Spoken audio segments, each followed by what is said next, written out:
Yo acabé la ESO, pescaba por ahí por el muelle, y un día, si era buena, pues metíme en un barco. Y a ver si aquí la doña Elsa se anima. Pero estudiada, de patrona. Porque yo, por ejemplo, cuando decía que iba a ir a la mar, todo el mundo, es que es durísima, no sé qué. Y yo, sí, claro que es dura, pero a ver, yo tampoco veo a alemanes de 3 metros ir a la mar, ni echan rayos láser, son paisanos normales. Entonces, ¿por qué no vas a poder? No creo que haya trabajos para hombres ni trabajos para mujeres. Hay que ponerle ganas y actitud y ya está. De hecho, la guaja mía, en la escuela, tienen que enseñar yo lo que yo un poco la tierra y la mar. Cuidado. A mí la mar es otro mundo, no sé, a mí y en mi vida. Mi padre ya era marinero y luego pues yo lo mamé con él. Empecé a pescar aquí en 2006, pero trabajando en la hostelería. 1.000 millones como Adu, que vengan. Luego aquí pierdes la noción del tiempo, aquí se te pasa el día y a veces que no mires ni el reloj. Que habrá quien no lo quiere y prefiere estar en una oficina. Yo me gusta más estar al aire libre. Luego aparte yo en fin de semana cojo la caña todavía. Es una pasada.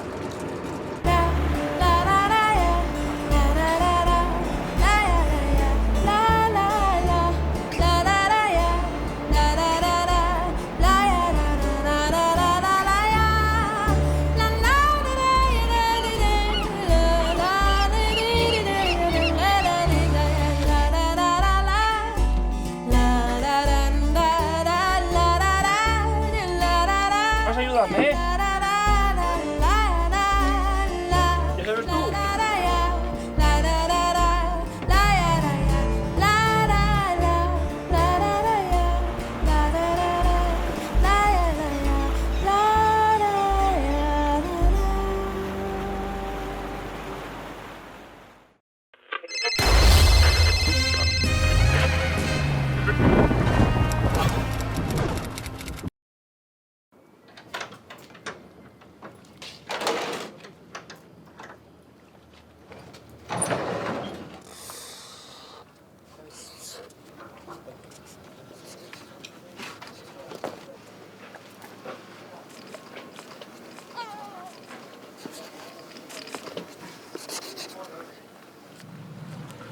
Yo acabé la ESO, pescaba por ahí por el muelle, y un día, si era buena, pues metíme en un barco. Y a ver si aquí la doña Elsa se anima. Pero estudiada, de patrona. Porque yo, por ejemplo, cuando decía que iba a ir a la mar, todo el mundo, es que es durísima, no sé qué. Y yo, sí, claro que es dura, pero a ver, yo tampoco veo a alemanes de 3 metros ir a la mar, ni echan rayos láser, son paisanos normales. Entonces, ¿por qué no vas a poder? No creo que haya trabajos para hombres ni trabajos para mujeres. Hay que ponerle ganas y actitud y ya está. De hecho, la guaja mía, en la escuela, tienen que enseñar yo lo que yo un poco la tierra y la mar. Cuidado. A mí la mar es otro mundo, no sé, a mí y en mi vida. Mi padre ya era marinero y luego pues yo lo mamé con él. Empecé a pescar aquí en 2006, pero trabajando en la hostelería. 1.000 millones como Adu, que vengan. Luego aquí pierdes la noción del tiempo, aquí se te pasa el día y a veces que no mires ni el reloj. Que habrá quien no lo quiere y prefiere estar en una oficina. Yo me gusta más estar al aire libre. Luego aparte yo en fin de semana cojo la caña todavía. Es una pasada.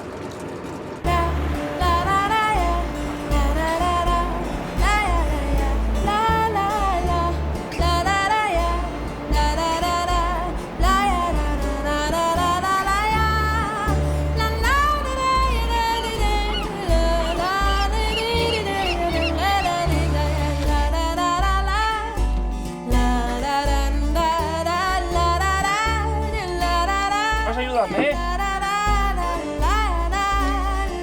¿Ya sabes tú?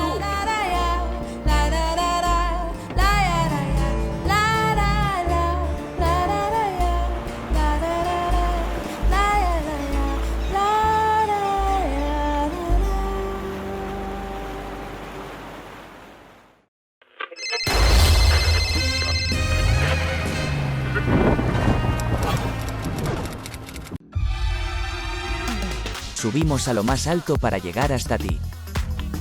Boxon 3 Comunicación Natural. Colaborador oficial de la Semana Negra de Gijón.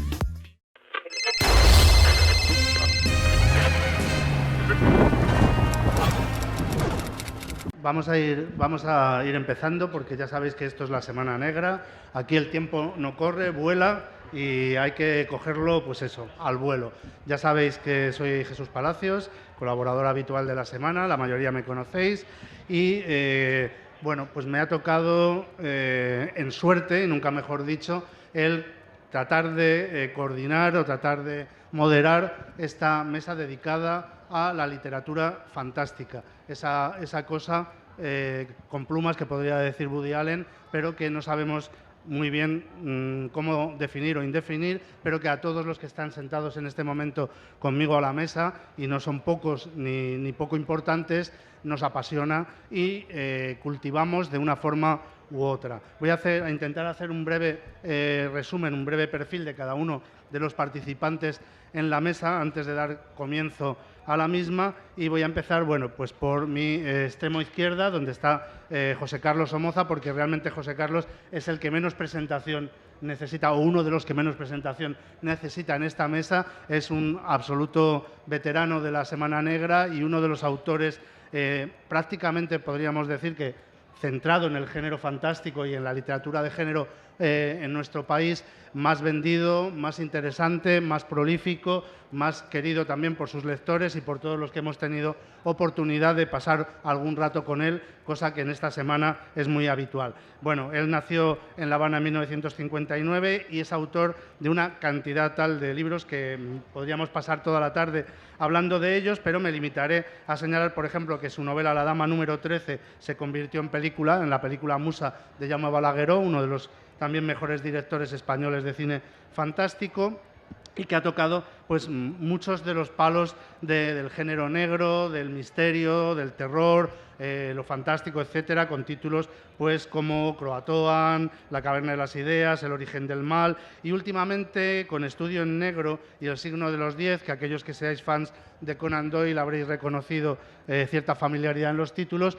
pues está muy metido en una aventura en la Inglaterra victoriana alternativa, donde se mueven toda una serie de personajes semihistóricos, históricos y llenos de referentes literarios. Es también, podríamos decir, uno de los grandes cultivadores del steampunk en nuestro país.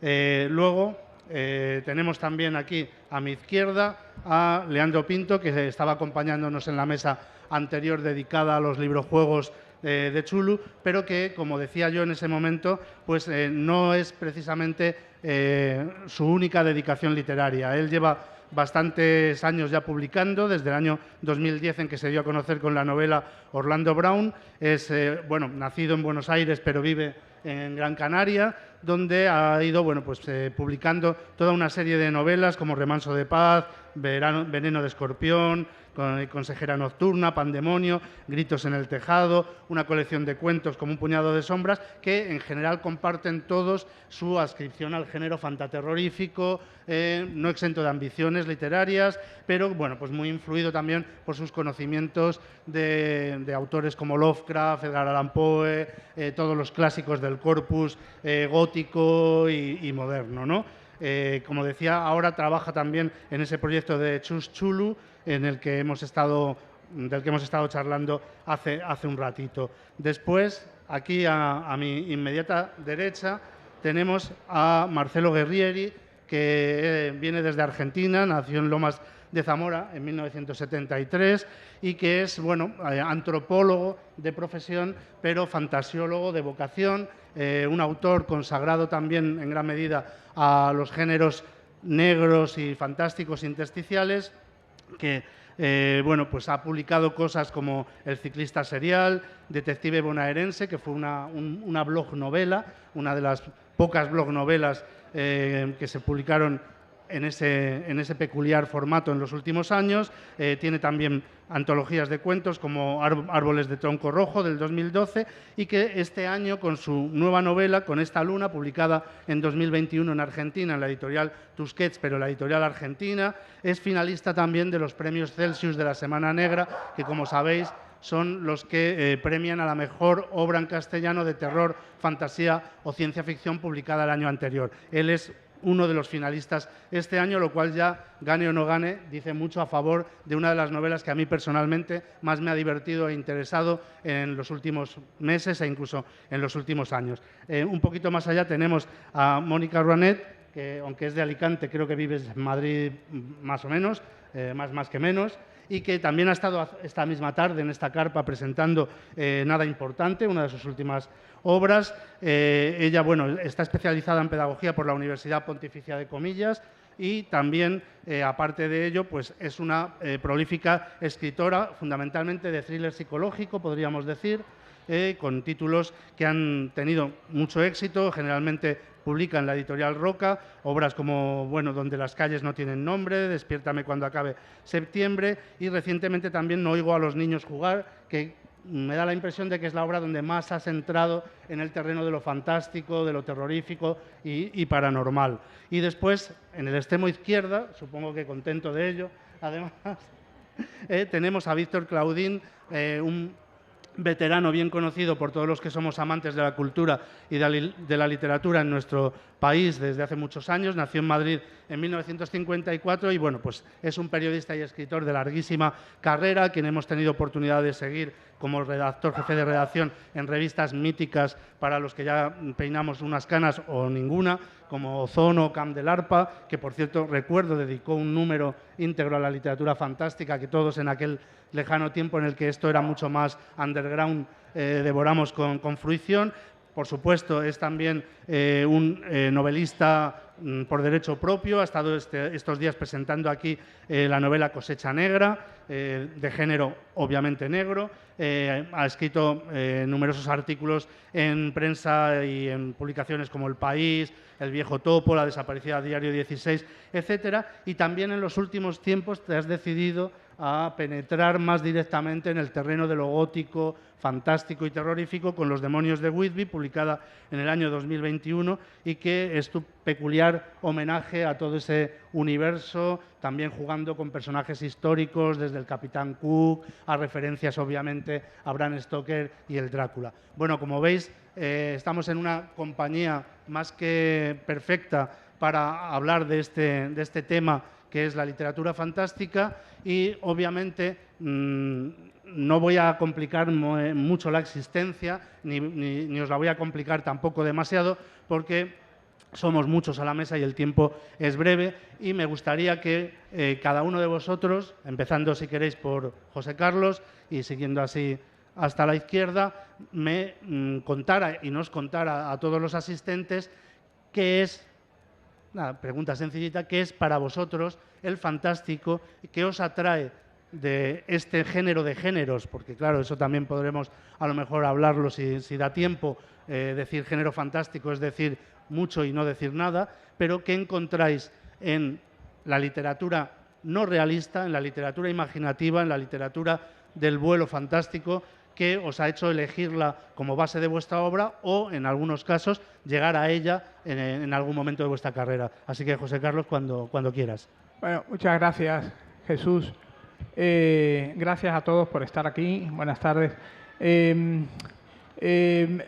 Me encanta esta mesa porque, como bien ha presentado Jesús, somos muy variados. Es decir, si ustedes se fijan, procedemos de mundos bastante distintos.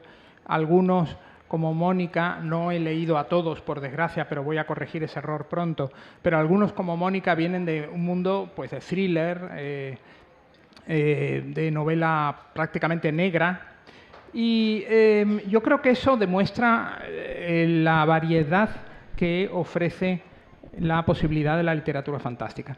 En mi caso, a mí me metieron en la literatura fantástica, o sea, yo no quise entrar. No es que no quisiera entrar, me explico. No me senté a escribir, voy a escribir una novela de fantasía.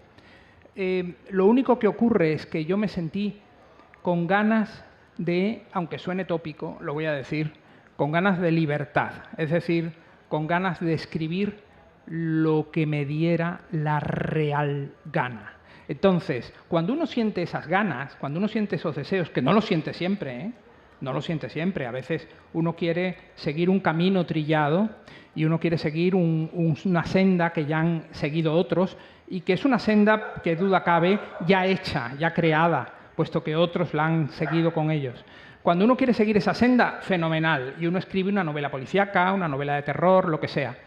Pero de repente uno siente, y hablo por mí, pero no sé si lo habéis sentido los demás, uno siente ganas de escribir lo que uno quiere. Y cuando de repente sientes ganas de escribir lo que te apetece, de alguna forma entras en el canon de la literatura fantástica.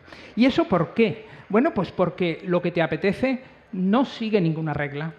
Y no quiero decir tampoco que la literatura fantástica no siga ninguna regla en teoría, pero sí que es cierto que se burla bien de muchas de las reglas que seguimos. Entonces, cuando yo escribí mi primera novela que se podría entender como fantasía, fijaos, Clara y la penumbra hace mucho tiempo ya, imaginé un mundo en el que las personas se pintaban como obras de arte y se podían comprar y vender como si fueran lienzos o fueran cuadros, etc.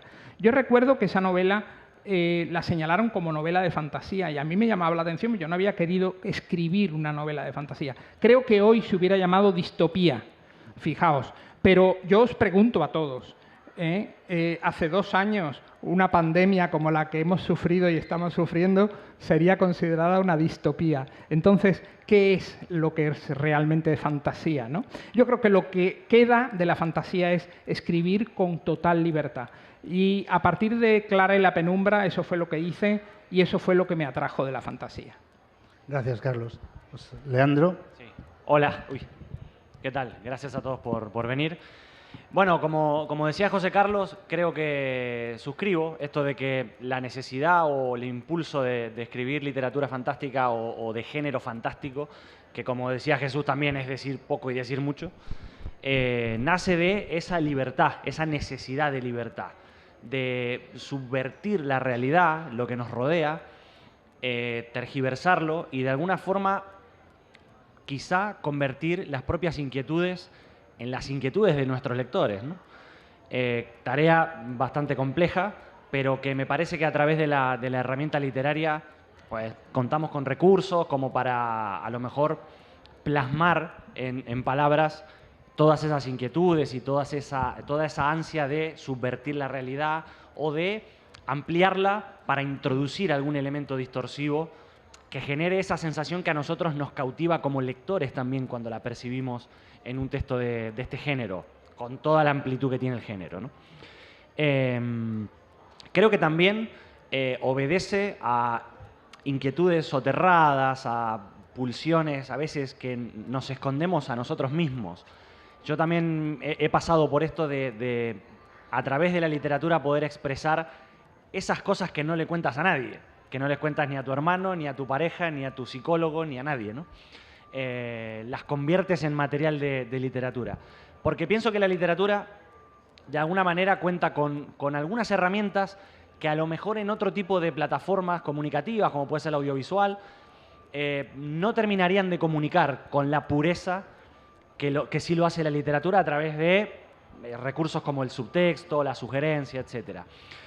Por eso creo que somos afortunados de poder expresarnos, de poder manifestar todo eso que nosotros consideramos atractivo como subversión de la realidad a través de la literatura como medio de comunicación. Y también todo eso que radica y está ahí arracimado en nuestro subconsciente, quizá podríamos ir a lo que Homero llamaba los sueños estos de la puerta de cuerno, ¿no? Los sueños estos de verdad a veces pueden filtrarse, traducirse en inquietudes literarias. ¿Qué es lo fantástico? Quizá es el mundo tal cual lo conocemos, en el que se abre esa pequeña grieta donde penetra lo que subvierte, lo que perturba, lo que descoloca. Aunque, como bien dijo José Carlos, a veces podemos pensar en algo fantástico que luego es real, porque también nos hemos topado con la experiencia de que la realidad supera la ficción en todos los casos, como fue el tema de la pandemia, que lo habíamos leído en miles y miles de textos y lo habíamos visto en películas y en cómics, y de repente nos encontramos viviendo con eso, ¿no? A mí me permite tener esa libertad, me permite comunicar lo que siento y lo que a veces no creo que podía sentir y transmitirlo y de esa forma llegar a los lectores. Marcelo. Bueno, antes que nada, muchas gracias por la invitación, una alegría estar acá, compartiendo con colegas y con la gente que se acerca. Me voy a poner el reloj para no pasarme, ¿no? Porque agarro, empiezo a hablar, ¿vieron cómo es esto? Bueno, a mí me gustaría hablar de lo fantástico desde 3 aspectos. Lo formal, lo antropológico y lo político son como 3 aspectos que me interesa destacar. Mi apuesta desde lo formal es entender a lo fantástico como un realismo ampliado, ¿no? Antes José hablaba de la libertad, ¿no? Entonces, tenemos la libertad de sumarle a lo real todo aquello que entendemos que está oculto, ¿no? El racionalismo occidental nos enseña que solo todo aquello que podemos tocar, la lógica de causa-efecto, es lo real, ¿no? Y la verdad que hay un montón de cosas que quedan fuera de esa mirada. Entonces, por un lado, me interesa reponer esa mirada que construye lo real de forma más compleja, ¿no? Creo que el fantástico, de esta manera, ¿no? Hay otras elecciones que más tienen que ver con la división entre, bueno, lo maravilloso, esta famosa división de Todorov, maravilloso, fantástico, extraño o insólito, ¿no? Yo apuesto más por lo fantástico, por esta mixtura entre los dos mundos. Entonces siempre me paro desde una situación realista y empiezo a colar en las grietas aquello que compone un realismo ampliado. Desde lo antropológico, la idea de lo sagrado y lo profano, ¿no? Si uno puede pensar que la experiencia cotidiana, de nuevo volvemos al mundo occidental moderno, cada vez hace profanas más cosas, ¿no?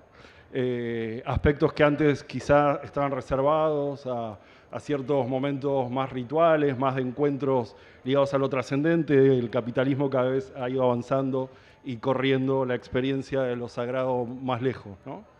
Entonces creo que también lo fantástico explora eso otro, ¿no? Podemos pensar que el realismo, la parte realista de un texto fantástico se para en lo profano y luego lo sagrado es todo aquello que está por fuera, ¿no?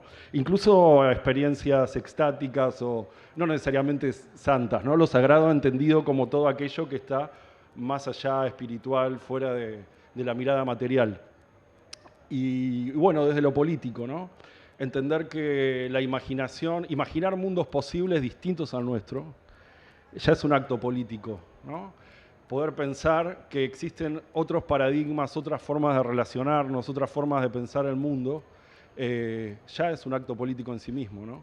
¿Cuánta gente luego puede decir, qué ganas de empezar a pensar en este mundo algo diferente, ¿no? Entonces, creo que desde lo político también, bueno, está dicho que es un género que subvierte, ¿no? Que se ríe de la manera del carnaval, ¿no? También. A mí también me interesa trabajar en mis personajes lo colectivo. Mis héroes son héroes colectivos, ¿no? De pronto encaran en grupo gestas de transformación, ¿no?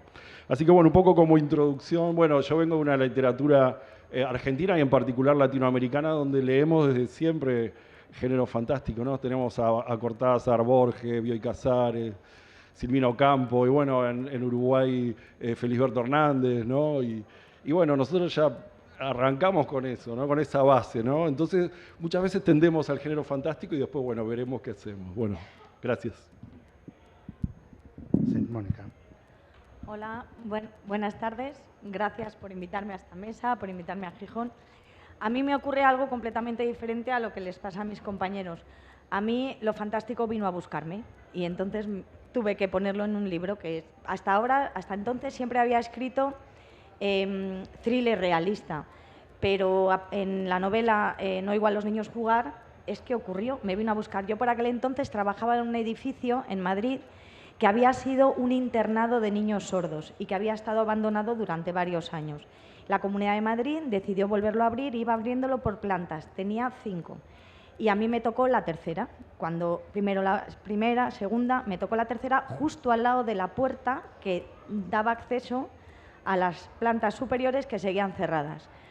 Y el edificio estaba viejo, lo iban reformando y había sonidos raros, de pronto frío, y un día dos compañeros y yo nos colamos a la parte superior y yo, como se lo contaba a mi familia, dije, pues voy a hacer fotos. Y empecé a hacer un montón de fotos de los pasillos, de las habitaciones. Había algunas camitas hechas, dibujos de los niños, ropita, juguetes, fotos. Y yo hice fotos de todo, saqué algún que otro vídeo y nos despedimos. Era el último día de vacaciones y me fui a mi casa. Y cuando por la noche les enseñé a mis hijas y a la familia las fotos, de pronto en una de ellas, al fondo, se ve un pasillo larguísimo como el del Resplandor y salen unas luces.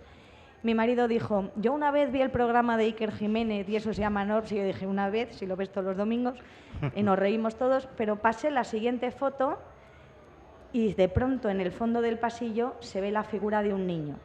Él dice que sí porque la ha visto. Cuando agrandas la figura, el niño no toca el suelo. Y yo dije, me quiero morir. Entonces llamé a mis compañeros, les mandé la foto, ellos miraron las suyas, no salía nada, y en uno de mis vídeos se oye una voz de un niño, también lo ha oído, que dice, hola chicos, ¿dónde estáis? Y entonces me vi obligada a escribir una novela fantástica porque lo fantástico vino a mí. Bueno, en tu caso es que no es fantástica.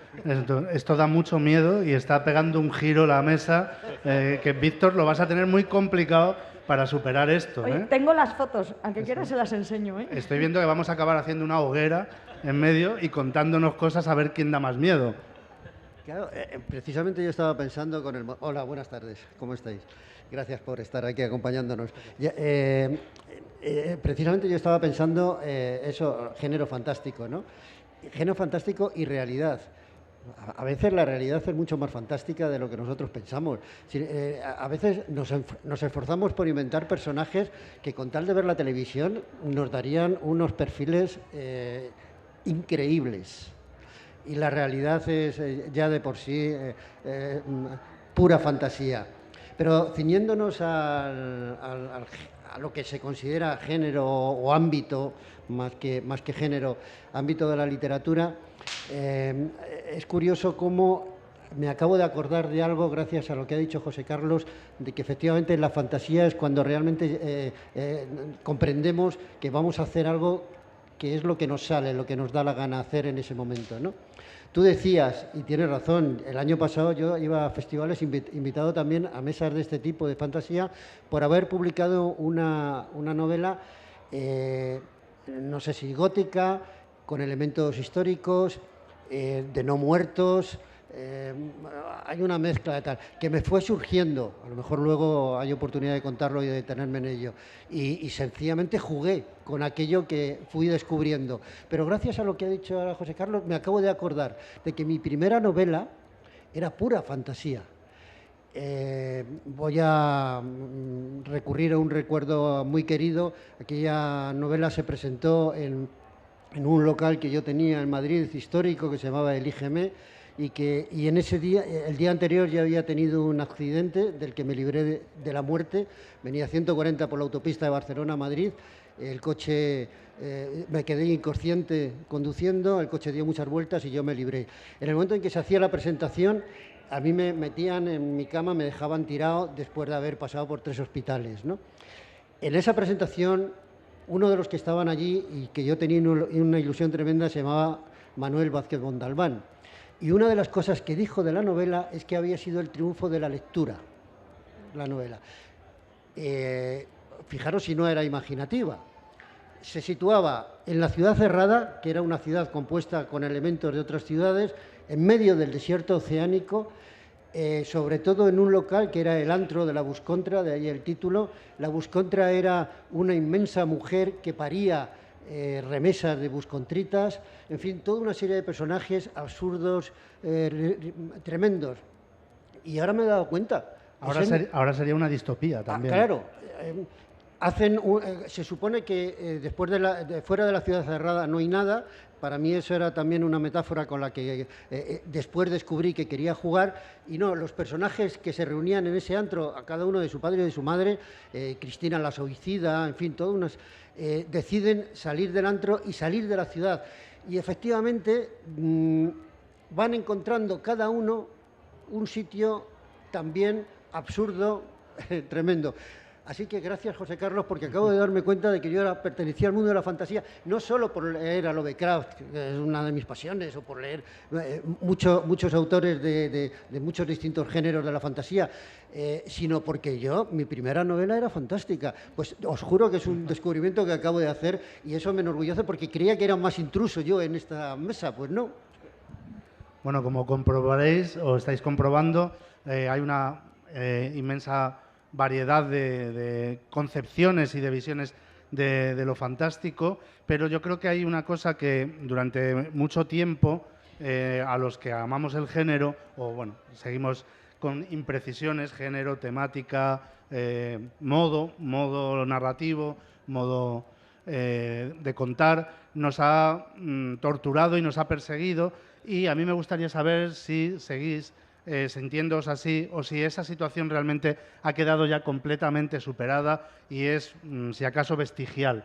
Pero la literatura o las literaturas fantásticas, sobre todo determinados subgéneros sin connotación negativa en lo de sub, sino más bien como subespecies de lo fantástico, pues como el terror, la ciencia ficción, la fantasía épica tipo, no sé, Espada y Brujería, las historias a veces también de thriller ocultista, etcétera, se han durante mucho tiempo considerado prácticamente infraliteratura. Se sentía una especie, yo creo que, Víctor, te acordarás precisamente lo que decía, ¿no?, de esos números, cuando salía un número especial de una revista buena y seria como Camp del Arpa, o un número de Eurogallo, o de cualquiera de aquellas revistas dedicado a la literatura fantástica, corríamos todos al kiosco a comprarla, porque era como una especie de gesto de apertura, de decir, no somos la hez o no somos lo peor de la existencia porque nos gusten las historias de terror, porque nos gusten los cuentos de fantasmas, la ciencia ficción, etcétera, sino que también poco a poco, ¿no?, las revistas serias, la inteligencia está empezando o nos está dando algo de razón. ¿Creéis que esa situación ya ha cambiado por completo, que el elegir un modo fantástico narrativo para vuestras obras no entraña ya ningún prejuicio por parte de los lectores, por parte de otros sectores editoriales o informativos, etcétera, o todavía arrastramos en alguna medida, pues de alguna manera, de aquellos lodos, todavía tenemos algunos barros en nuestra actualidad cultural y literaria? ¿Todavía os sentís de vez en cuando un poco marginados o menospreciados por cultivar el género fantástico? Yo creo que sí.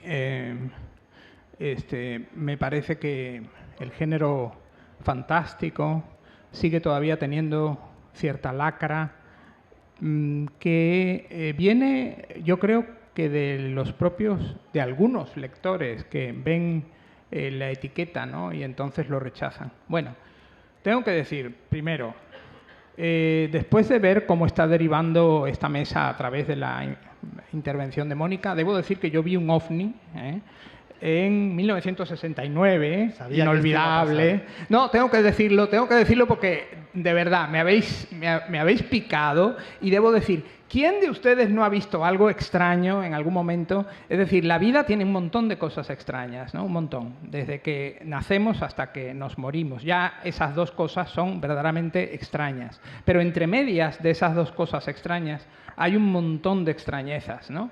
Y yo creo que, bueno, eso que ha contado Mónica es cierto, lo que ha aportado después Víctor también.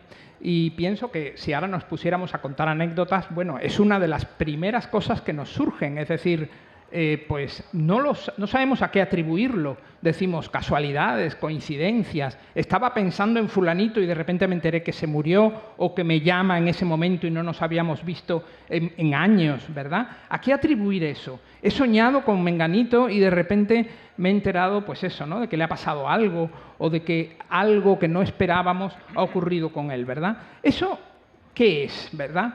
Entonces, cuando hablamos de literatura de fantasía, yo creo que hay cierta clase de lector que deberíamos darnos cuenta, me voy a incluir, que la realidad es enormemente grande. Es decir, la realidad incluye la fantasía también, ¿verdad? El ver un muerto en un pasillo, como ocurre con el cuento la historia que ha contado Mónica. Bueno, yo me pregunto, ¿por qué no? En la novela que acabo de publicar, El signo de los 10, hay una cosa que me gustó, que dice uno de los protagonistas. Todas esas cosas y digo que me gustó sin modestia ninguna, porque a mí me hablan los personajes, y eso también es extraño, tienes que reconocerlo, Mónica. Me hablan los personajes como si estuviera viéndolos. Entonces, una cosa que me dijo un personaje me gustó. Le damos importancia a la telepatía, a la visión de los muertos, a tal. Pero vamos a preguntarnos, ¿quién sabe lo que pasa después de la muerte? ¿Lo saben ustedes? Yo no lo sé. ¿Quién lo sabe?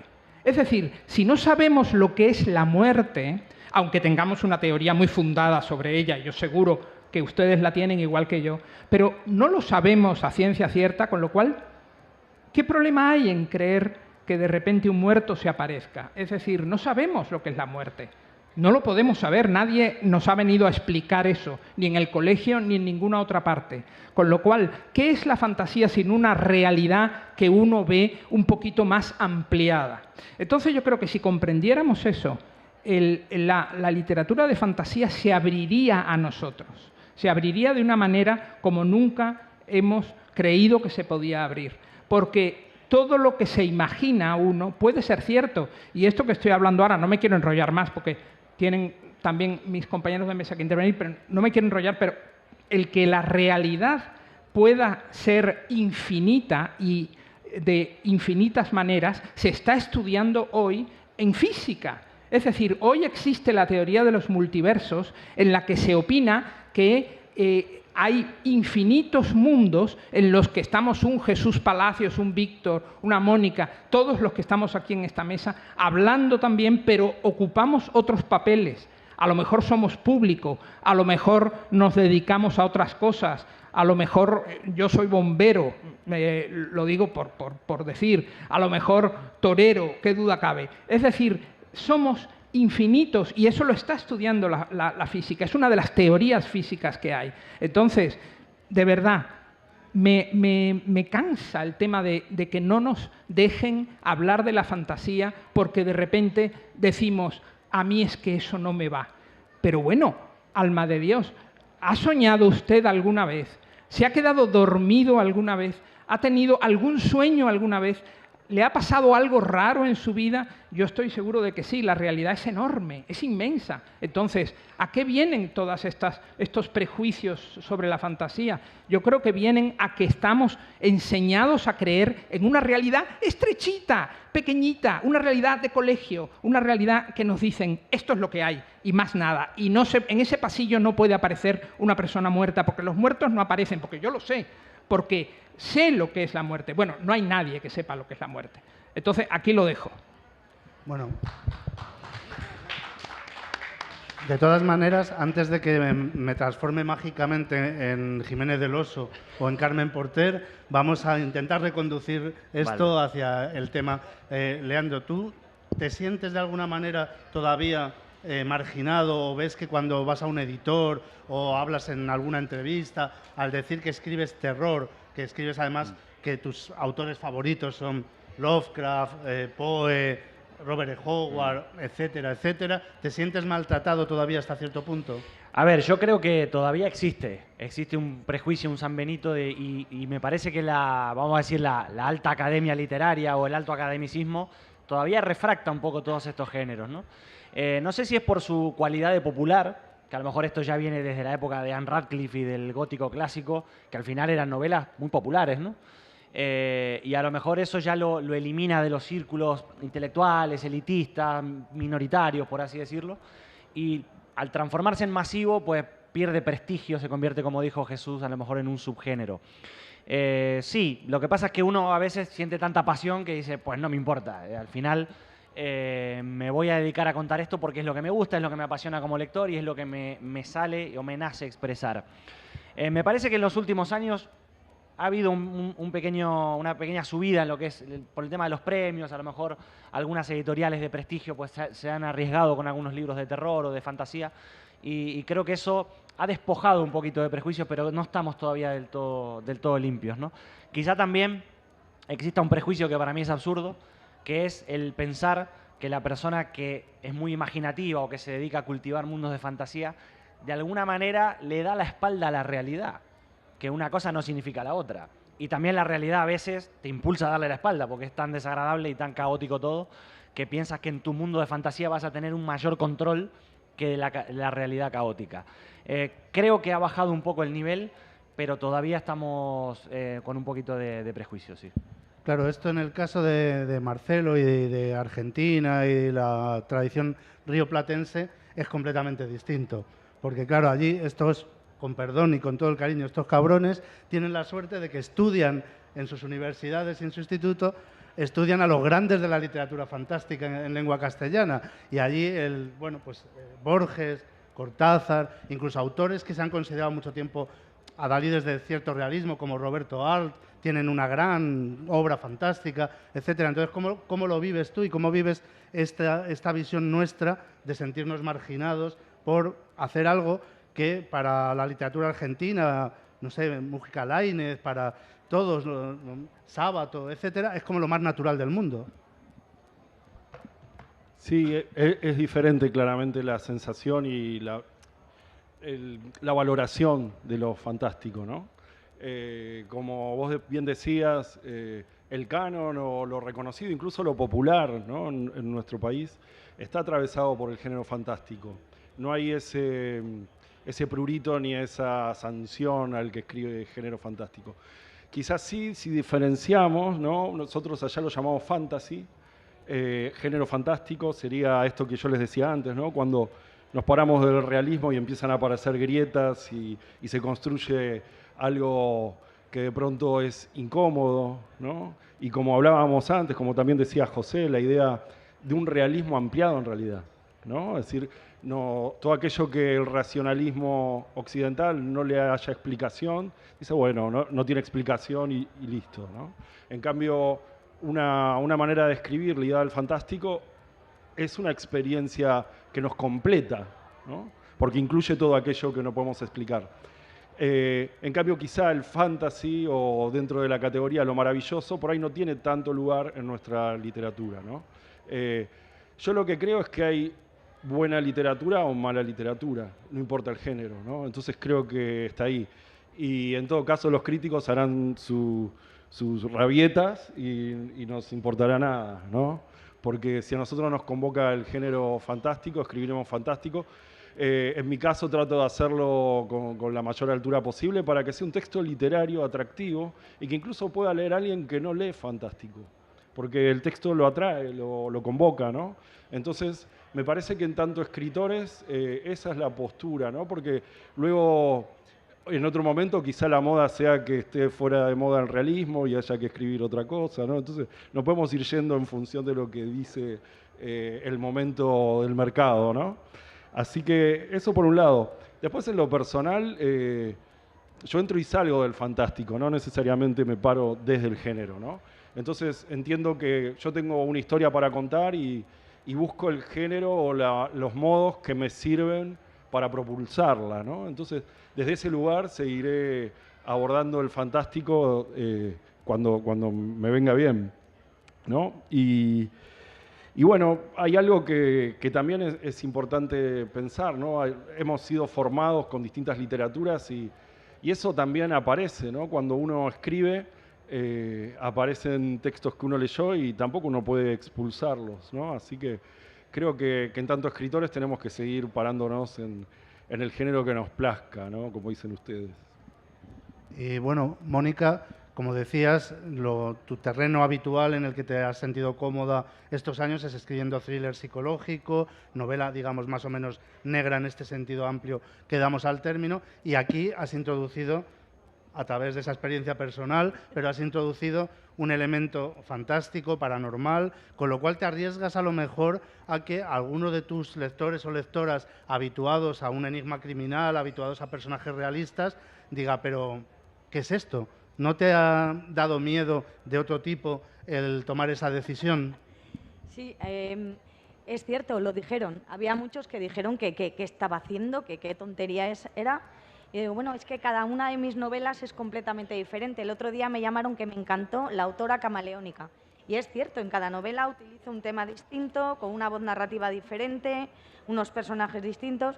A lo que tú decías de si la novela fantástica es novela considerada menor o de segunda, yo tengo que decir que antes de escritora soy lectora. Bueno, creo que soy escritora porque soy lectora.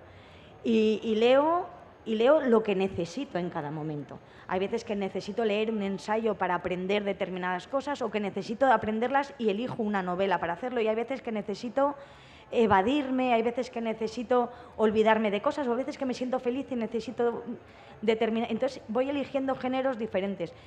Esa gente que siempre lee el mismo género me parece pobre. Si yo solo leo ensayo y nunca novela, me parece pobre. Si solo leo novela y nunca ensayo, me parece pobre. Pero si solo leo novela negra, si solo leo romántica, si solo leo histórica, si solo leo fantástica. Y a mí la fantástica me parece que está al mismo nivel que como lectora que cualquier otra. Y la he leído un montón de veces y me ha servido para aprender, para disfrutar, para evadirme, y está al nivel de todas las demás. Pues Víctor, a mí me gustaría que tú precisamente desde esa larga experiencia personal tuya en los medios de comunicación culturales, en revistas ilustres y en prensa, que muchas veces sabes que ha maltratado a los géneros fantásticos o los géneros populares, por decirlo de alguna manera, ¿cómo has vivido todo ese proceso y qué lucha conllevó durante mucho tiempo el que espacios culturales, revistas, publicaciones, incluso la universidad, la academia, los ámbitos, digamos, académicos, hayan por fin abierto un poquito las puertas a que entre la literatura fantástica, pero también el policial, el negro, todo lo que eran géneros, incluso formatos expresivos como el cómic o el cine de género, etcétera. ¿Cómo has vivido eso a lo largo de toda tu experiencia? No, lo que pasa es que luego me vas a decir, tienes 2 minutos para explicar esto. Así que... tienes un poquito más. 3. Déjame que haga un paréntesis en esta línea de lo que estás contando, porque tenemos una noticia aquí. Está Alfonso González Calero, que fue director de la revista Ozono. La revista Ozono tuvo bastante importancia en aquellos años. Empezó antes de la muerte de Franco y duró hasta el 79. Se acaba de digitalizar en el Instituto Cervantes y la vamos a tener digitalizada, y estamos además preparando, Alfonso y yo, un libro recuerdo y homenaje a aquella revista, porque efectivamente fue un tiempo, no solo Ozono, montones de revistas y de publicaciones que descubrían un mundo nuevo al que nosotros estábamos cerrados, estábamos impedidos de llegar. Descubrimos montones de cosas. Yo creo que sí que se ha avanzado mucho, pero de todas formas lo que me parece es que la sociedad está, no sé si obligada, pero desde luego lo hace de una forma brutal a clasificar, ¿no? Nosotros mismos estamos aquí en una mesa redonda sobre la fantasía, por lo tanto nosotros también estamos compartimentando el tema.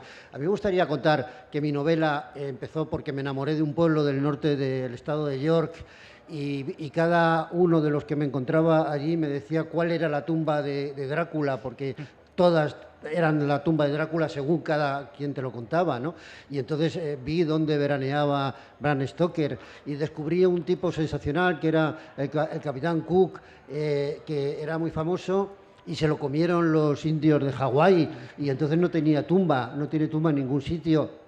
Y eso me provocó, y además vi un festival de carnaval gótico maravilloso que os invito a ir, porque es un fin de semana gótico en Whitby, en el que todo el pueblo y toda Inglaterra va allí vestida de los más dispares. Me gustaría contar eso, y ya está.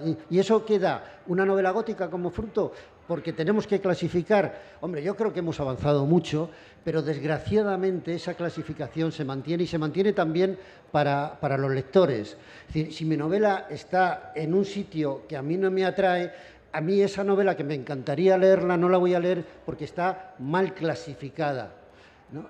A mí el problema que sigue habiendo, sin lugar a dudas desde los tiempos prehistóricos, es la clasificación, porque comete muchas injusticias.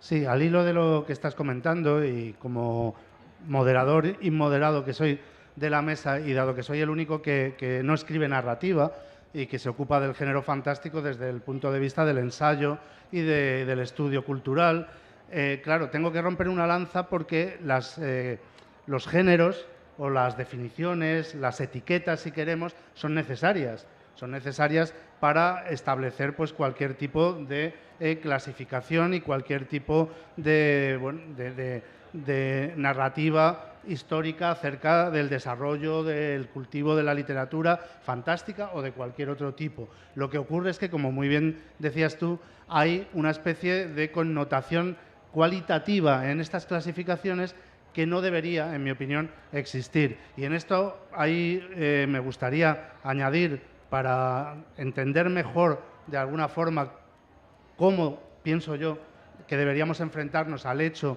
del modo fantástico o de cualquier otro modo de lo literario o de lo narrativo en el medio que sea, el ejemplo nos lo da muy bien un escritor que para muchos es uno de los mejores escritores del siglo XX y para otros es un escritor menor, que es Stephen King.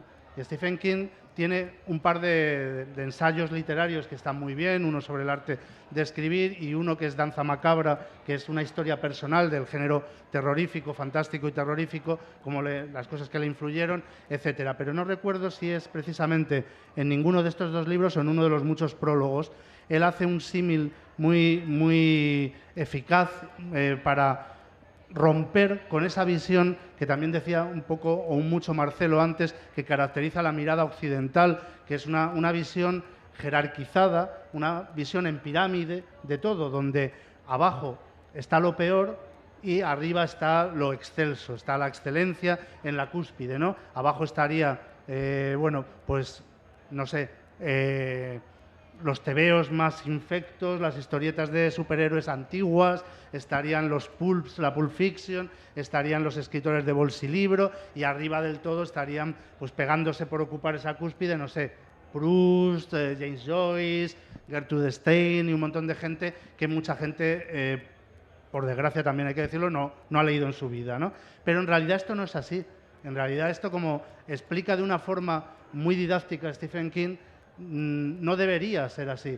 No tenemos por qué construir una pirámide, ni tenemos por qué ver, dado que hemos llegado a ser tan inteligentes como para no ver la sociedad de esa manera y para intentar organizar la sociedad de forma democrática y de forma progresista, no en una pirámide con el pueblo abajo y el monarca absoluto arriba o las élites arriba, aunque eso esté costando mucho cambiarlo si es que alguna vez se consigue, pero lo cierto es que no tenemos o no queremos tener esa visión del mundo, porque no se ajusta, ni es adecuada, ni es justa para nada, ni para nadie. Y en cambio en literatura se ejercita constantemente y sobre todo, y ahí también tengo que acusar a mis compañeros muchas veces de la crítica literaria y de la crítica cultural, se hace hasta inconscientemente. Establecemos constantemente unas diferencias paradigmáticas entre lo que es buena literatura, mala literatura, lo que son géneros nobles y lo que son géneros innobles, lo que antes se llamaba la alta cultura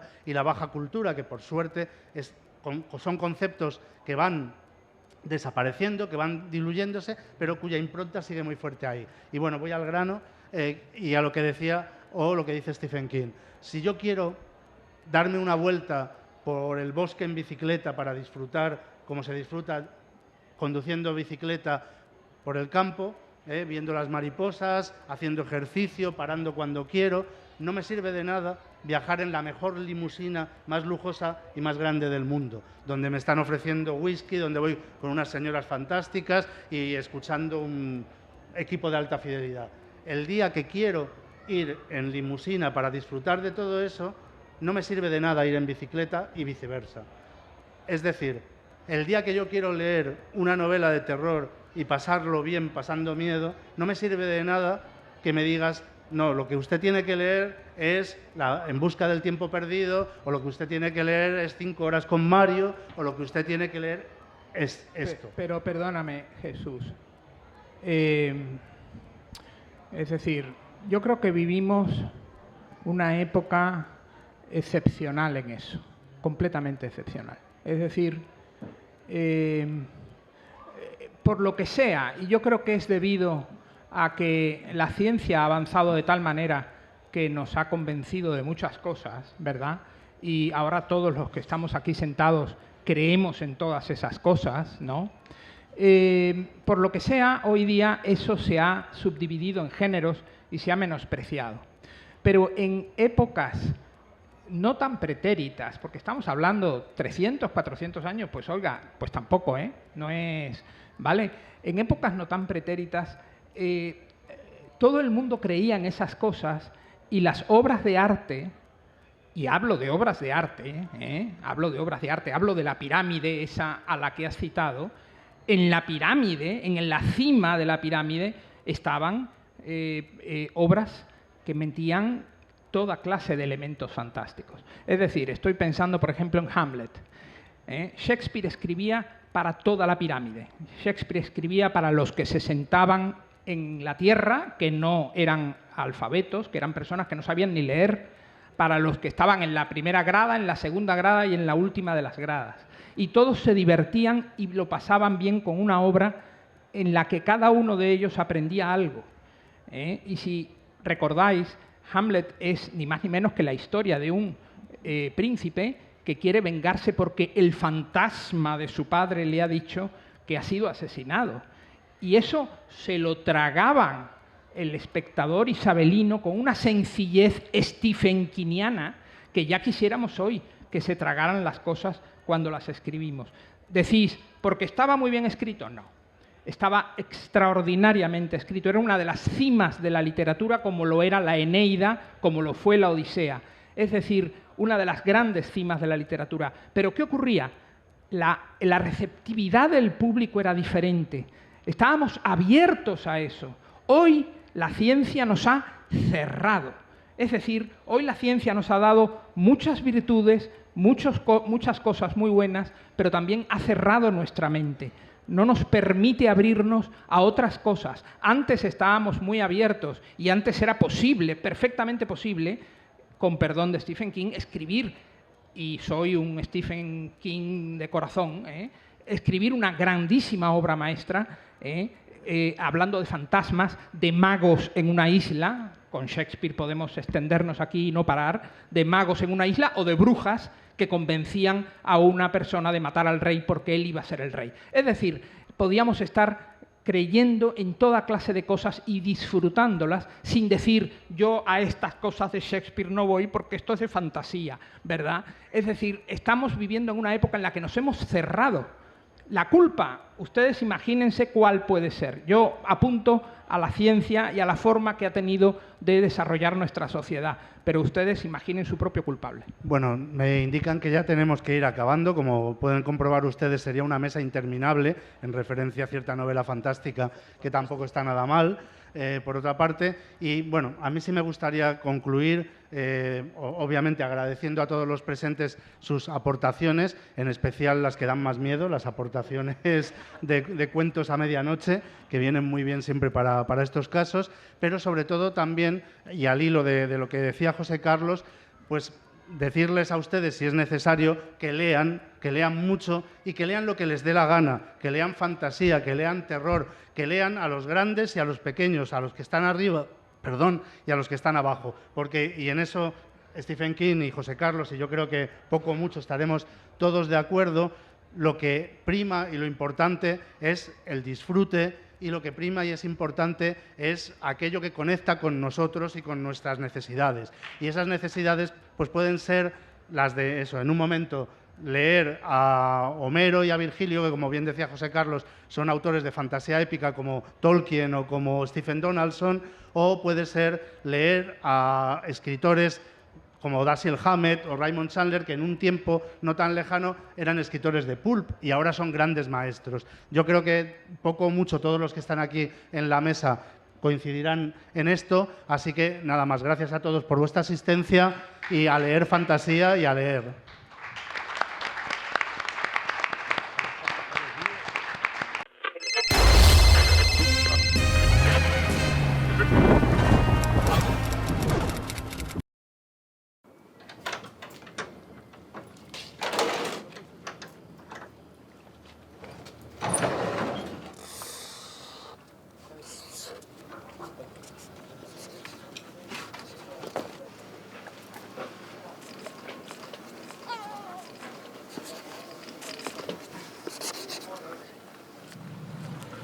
Yo acabé la ESO, pescaba por ahí por el muelle, y un día, si era buena, pues metíme en un barco. Y a ver si aquí la doña Elsa se anima, pero estudiada, de patrona.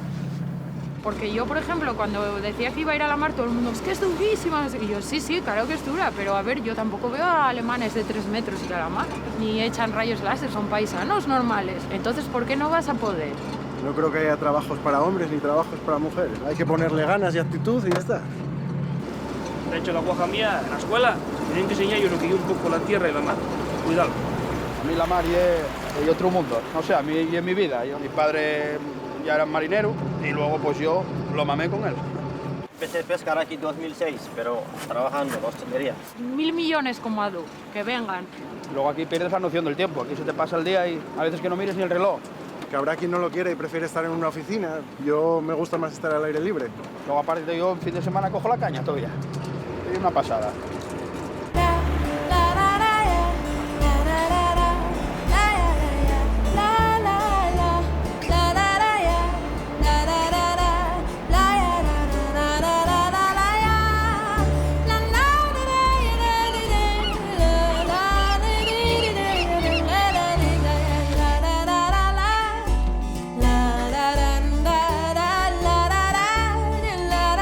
Vas a ayudarme, ¿eh? Ya sabes tú.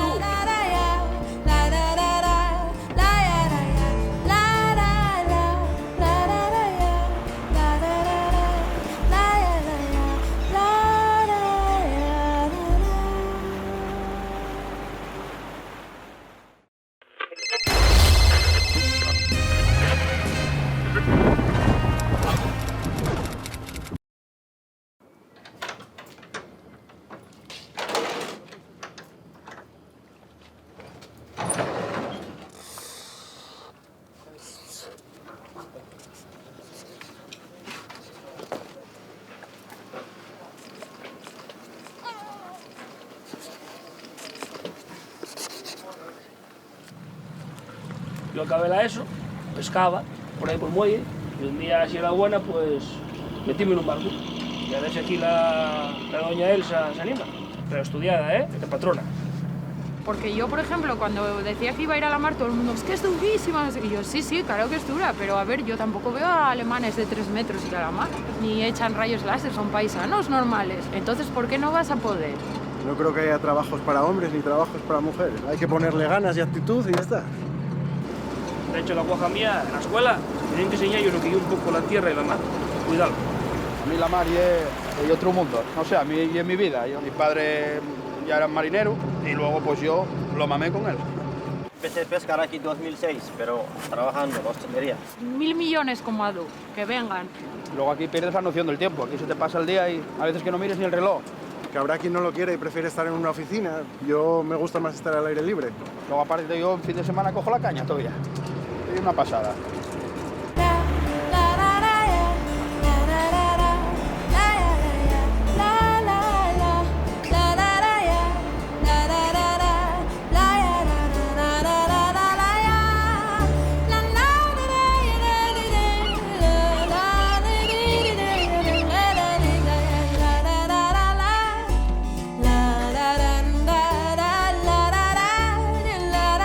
Vas a ayudarme, ¿eh? Ya sabes tú.